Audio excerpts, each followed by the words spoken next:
नमस्कार. आज आपण बोलणार आहोत वे प्रोटीन आणि प्लांट प्रोटीनबद्दल. आपल्याकडे एक लेख आहे जो या दोघांची तुलना करतोय. तर म्हटलं की यावर जरा सविस्तर चर्चा करूया. हो, नक्कीच. प्रोटीन सप्लिमेंट्स खूप लोकप्रिय आहेत हल्ली, पण निवड करणं थोडं गोंधळाचं होऊ शकतं. बरोबर. कारण प्रत्येकाच्या गरजा वेगळ्या असतात, ध्येय वेगळी असतात. तर आज आपण या लेखाच्या आधारे हे दोन्ही प्रकार नीट समजून घेऊ. उत्तम. तर मग सुरुवात करूया अगदी बेसिक गोष्टीपासून. हे प्रोटीन्स येतात कुठून? लेखात म्हटलंय की वे प्रोटीन दुधापासून मिळतं. म्हणजे चीज बनवताना जे पाणी उरतं त्यातून. अगदी बरोबर. ते वे प्रोटीन. आणि प्लांट प्रोटीन नावाप्रमाणेच वनस्पतींमधून. म्हणजे समजा वाटाणा, तांदूळ, सोयाबीन किंवा कधीकधी यांचं मिश्रण वापरतात. हाच यांतला मूळ फरक झाला. हो, आणि हा फरक पुढे जाऊन त्यांच्या अमिनो ॲसिड प्रोफाईलमध्ये दिसतो. अमिनो ॲसिड प्रोफाईल हे इतकं महत्वाचं का असतं? कारण आपलं शरीर प्रोटीन थेट नाही वापरत, ते अमिनो ॲसिड्समध्ये रूपांतरित करतं. आणि त्यातले 9 अमिनो ॲसिड्स आवश्यक आहेत. आवश्यक म्हणजे आपलं शरीर ते स्वतः तयार करू शकत नाही. ते आपल्याला आहारातूनच घ्यावे लागतात. वे प्रोटीनला कंप्लीट किंवा संपूर्ण म्हणतात, कारण त्यात हे 9ही आवश्यक अमिनो ॲसिड्स चांगल्या प्रमाणात असतात. अच्छा. आणि त्यातही BCAA म्हणजे ब्रांच्ड चेन अमिनो ॲसिड, विशेषतः ल्युसीन. ते कशासाठी? ल्युसीन स्नायूंच्या वाढीसाठी आणि दुरुस्तीसाठी खूप महत्वाचं आहे. असं समजा की ते एक प्रकारचं स्विच आहे जे मसल बिल्डिंग प्रोसेस सुरू करतं. आणि वे प्रोटीन पटकन शोषलं जातं शरीरात. हेही एक वैशिष्ट्य आहे. ओके. मग प्लांट प्रोटीनचे काय? लेखात म्हटले की त्यात काही अमिनो ॲसिड्स कमी असू शकतात. मग ते सुद्धा वे इतकंच प्रभावी कसं ठरू शकता? चांगला प्रश्न आहे. बघा, एकट्या प्रकारचं प्लांट प्रोटीन घेतलं, समजा फक्त तांदळाचं, तर कदाचित त्यात एखादं अमिनो ॲसिड कमी असेल. पण आता कंपन्या काय करतात? त्या 2 किंवा अधिक प्लांट प्रोटीन एकत्र करतात, जसं की वाटाणा आणि तांदूळ. अच्छा, मिक्स करतात. हो, या मिश्रणामुळे त्यांची अमिनो ॲसिड प्रोफाईल पूर्ण होते. व्हे इतकी परिपूर्ण होते. शोषण थोडं हळू होतं व्हेच्या तुलनेत, पण तरीही ते प्रभावी ठरू शकतं नक्कीच. आता पचनाबद्दल बोलूया. म्हणतात की व्हे प्रोटीन पचायला सोपं आहे. हो, बऱ्याच लोकांना ते सहज पचतं. पण काहींना त्रास होतो असंही ऐकतो. बरोबर. ज्यांना लॅक्टोज इंटॉलरन्स आहे, म्हणजे दुधातली साखर पचत नाही, किंवा सरळ दुधाची ॲलर्जी आहे, त्यांच्यासाठी व्हे प्रोटीन त्रासदायक ठरू शकतं. त्यांच्यासाठी किंवा जे पूर्ण शाकाहारी आहेत, म्हणजे व्हिगन, त्यांच्यासाठी प्लांट प्रोटीन एक चांगला पर्याय ठरतो. आणि प्लांट प्रोटीन पचनाला कसं आहे?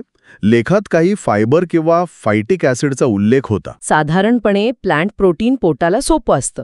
त्यातलं फायबर तर उलट पचनाला मदतच करतं. राहिला प्रश्न फायटिक ॲसिडचा, तर ते काही खनिजांच्या शोषणावर थोडा परिणाम करू शकतो.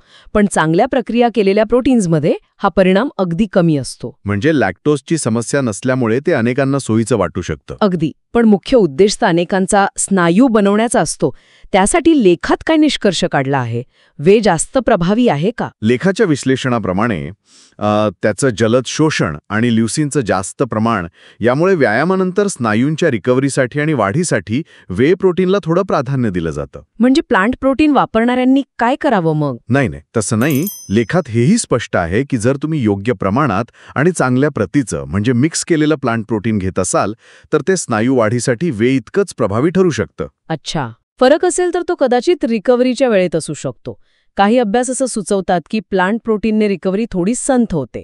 पण अंतिम परिणाम सारखाच मिळू शकतो. हो, अंतिम परिणाम जवळजवळ सारखाच असू शकतो, योग्य वापर केल्यास. एक वेगळा मुद्दा पण महत्वाचा आहे जो लेखात मांडलाय, तो म्हणजे पर्यावरणाचा.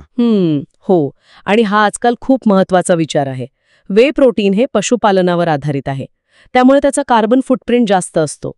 पाणी, जमीन या नैसर्गिक संसाधनांवर पण ताण येतो. बरोबर. तुलनेत प्लांट प्रोटीन तयार करायला सामान्यतः कमी पाणी लागतं, कमी जमीन लागते आणि कार्बन उत्सर्जनही कमी होतं. त्यामुळे ते जास्त टिकाऊ म्हणजे सस्टेनेबल मानलं जातं. आणि किंमत कोणतं स्वस्त पडतं? सामान्यतः वे प्रोटीन कॉन्सन्ट्रेट हा प्रकार प्लांट प्रोटीनपेक्षा स्वस्त असतो आणि सहज उपलब्ध पण असतो. चांगल्या प्रतीचं ऑर्गॅनिक आणि वेगवेगळ्या वनस्पतींचं मिश्रण असलेलं प्लांट प्रोटीन थोडं महाग असू शकतं. बरं. तर या सगळ्या माहितीवरून आपण काय निष्कर्ष काढू शकतो? म्हणजे कोणासाठी काय चांगलं आहे? थोडक्यात. अगदी थोडक्यात सांगायचं तर असं म्हणता येईल ज्यांना व्यायामानंतर अगदी जलद रिकव्हरी आणि स्नायू वाढ हवी आहे त्यांच्यासाठी वे प्रोटीन उत्तम आहे, अर्थात जर पचनाची समस्या नसेल तर. ठीक आहे. जे पूर्ण शाकाहारी आहेत किंवा ज्यांना लॅक्टोज किंवा दुधाची ॲलर्जी आहे त्यांच्यासाठी प्लांट प्रोटीन हाच सर्वोत्तम पर्याय आहे. आणि पर्यावरणाची काळजी करणारे त्यांच्यासाठी नक्कीच प्लांट प्रोटीन जास्त योग्य आहे.